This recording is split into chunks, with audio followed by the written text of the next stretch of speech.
Ngayong Women's Month, paano nga ba magiging ligtas ang mga kababaihan kung ang karahasan nagaganap sa mismong loob ng tahanan? Nagkagulo sa ulingang ito sa Ipil, Zamboanga, Sibugay.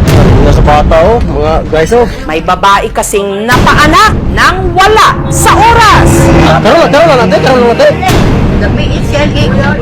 lang natin. Kira kan ko kita kan magkakugdan isakyan pa. Ang kaluluwa lang niyang sanggol, nakahiga na sa kanyang paanan.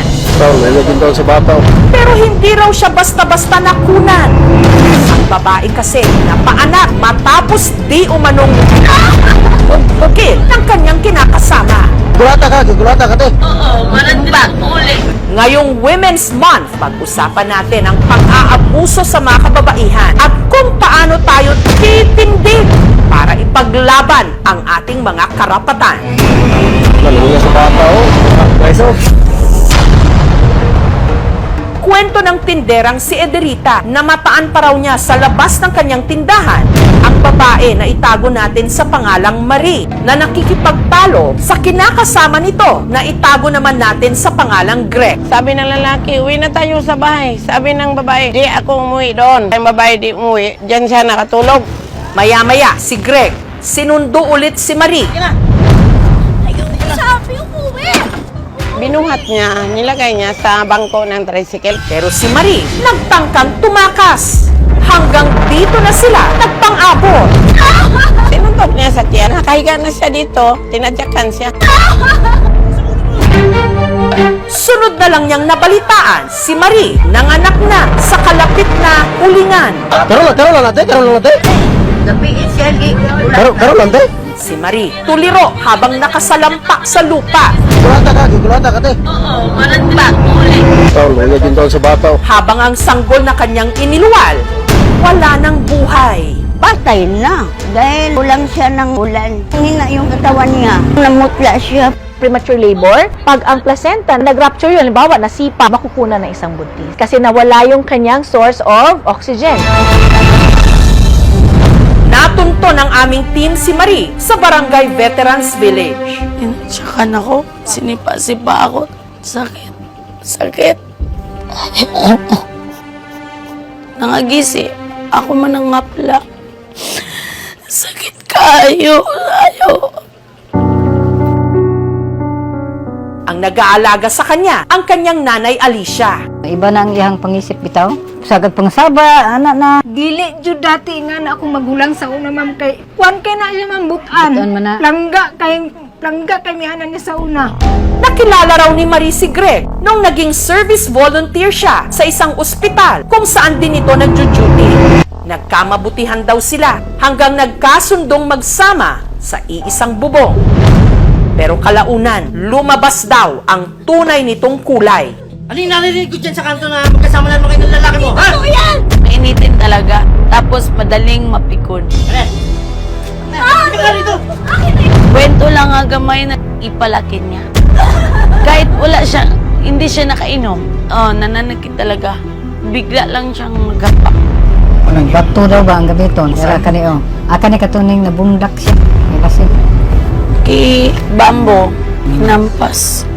Hindi siya dili, may mga pasa, anak. Maglain among dughan ma'am kay di naman mi kakaya maglantaw sa iya kay puro sa pasa ana. Hanggang sa nabalitaan na lang din ni Alicia na ang kanyang anak na paanak nang wala sa oras. We filed 2 cases against the suspect, RA 9262, the Anti-Violence Against Women and Children, Section 5, the psychological abuse, and the number 2, ma'am, is an intentional abortion.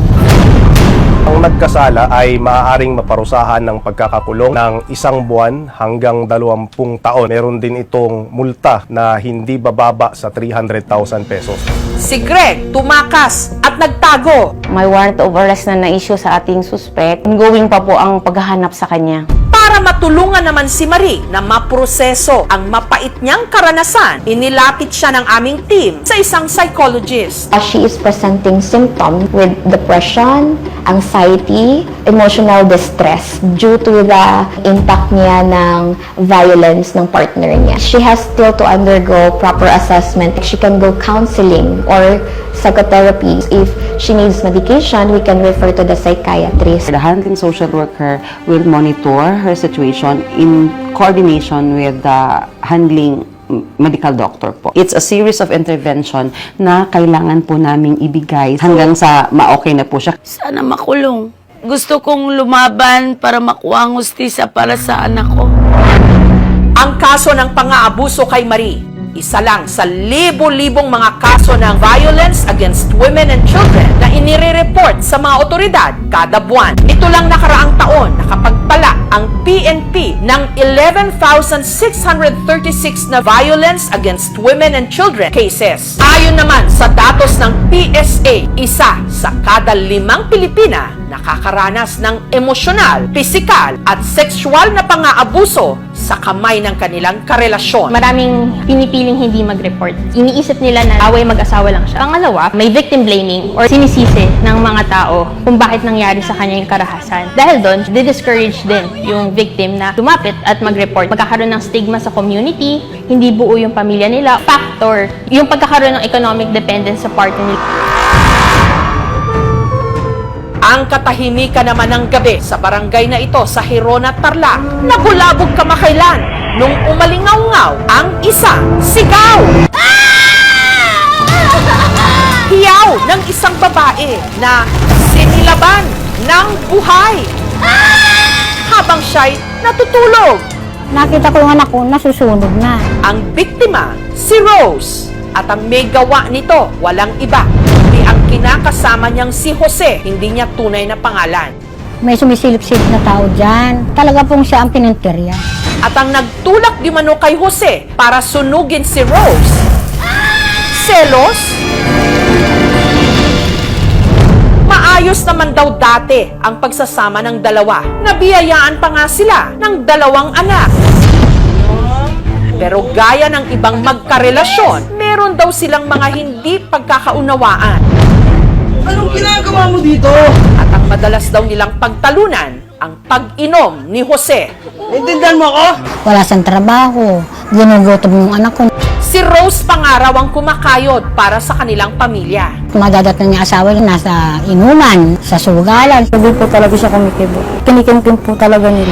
Kaya naggulat na lang daw sila nung nabalita ang gusto na ni Rose na makipaghiwalay. Mayaw na nga yung anak ko eh. Hindi na sila okay. Kasi nananakit ng asa. Mag-boyfriend pa lang sila. Nasaktan na yung anak ko. Ginawa daw. Kinuwelyuhan tapos sinakay ng buwan. Nitong nakaraang buwan, bumalik na si Rose sa poder ni Erlinda. Pero nitong February 4, Nasaan ang mga bata? nung kukunin daw sana ni Rose ang mga anak niya kay Jose, Bakit ka ba hanap ng mga bata? Kanina ka ba nakahiga dito? nagulat na lang daw siya nung di umano. Muli siya nitong pinagbuhatan ng kamay. Sinara yung pinto, tapos sinaktan na si Ro. Pinagsusumpok ng gano'n, dito nga. Tapos sinaktan niyang ganyan.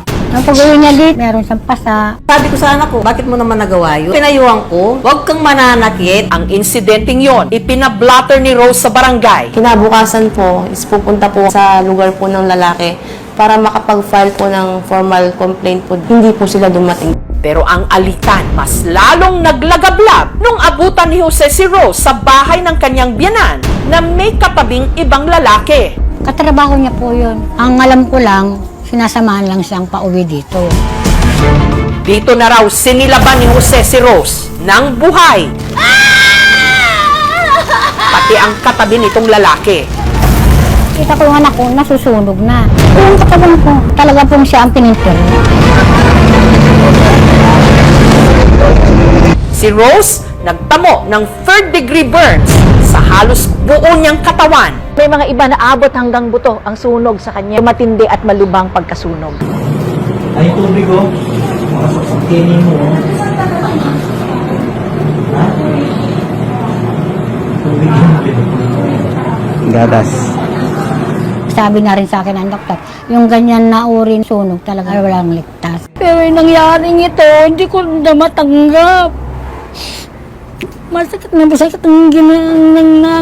nangyari sa'yo, anak.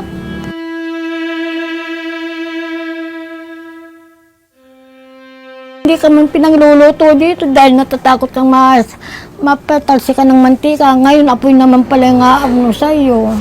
Kinaumagahan, si Jose sumuko sa mga otoridad. Selos daw ang nagtulak sa kanya para silaban ang dati niyang kinakasama. Kahit po nagkamali yung anak ko, hindi dapat ganyan ang ginawa niya. Hindi makatao. Umiyak na lang po ako. Mali talaga yung ginawa niya. Ang lalaking katabi ni Rose na sinilaban, nakaligtas. Habang si Rose makalipas ang 2 linggong pakikipaglaban sa ospital, tuluyan ng binawian ng buhay. Sa multi-organ failure, 90% halos buong katawan niya nasunog. Lahat ng mga organs natin sa katawan, magsha-shutdown. Malakas ang loob ng anak ko lumalaban, pero yung katawan hindi na kaya. Sabi niya sa akin, wag mo na akong iuwi sa bahay. Bakit? Papatayin tayo. Namatay nga yung isang biktima natin, yung from frustrated murder. Tataas na siya ng murder, kaso nga ang problema, nakapag-file na siya ng bail bago na-amend yung kaso. Pwede pa siya labasan uli ng warrant dahil nga no bail yung murder. Hindi po namin inaasahan makakalaya kasi murder na yung kanya. Nabigyan ng hustisya yung anak ko at habang buhay siyang makukulong. Sinubukan din naming hingi ng panig ni Jose, pero tumanggi siyang magpa-interview. Humingi kami ng tawad sa nangyari. Sisisi naman. Hindi nga daw siya nakakatulong. Kaso sabi ko sa kanya, ginawa mo wala tayong magagawa. Mas masakit pa po yung mawalan ng anak kaysa mawalan ng asawa. Wala pong kapatawaran yan pong ginawa niya. Kahit masisimasan 10 beses, hindi kami titigil hanggat hindi namin nakuha yung hustisya. Continuous yung abuse, nagde-diminish yung self-worth ng babae. Bumababa yung self-esteem niya. Kung feeling natin na natutrauma na tayo sa relationship, or kung nawawalan na yung self-identity, yung self-esteem, or kung masyado nang kontrolado yung decisions, behaviors, it's really time to leave the relationship behind and move on. Dapat alam niya din na meron siyang mga matatakbuhan. So kailangan ready din tayo na saluhin yung mga biktima. Kailangan nating basagin yung kultura ng pananahimik. Ang isang babaeng biktimang kumakawala sa isang relasyon ay nakakadagdag sa maraming bilang ng mga babaeng lumalaya para ipaglaban yung kanyang karapatan. Inihingi pa rin natin palagi yung cooperation ng ating mga kababayan, whether biktima ka man or ikaw man ay naka-witness nang sa ganun ay hindi dumami pa yung mga ganitong mga incidents. Lagi nating tandaan na ang pagmamahal, mapagpalaya, hindi mapanakit. I-report sa mga otoridad ang anumang uri ng pang-aabuso. Naluya sa bata, mga guys,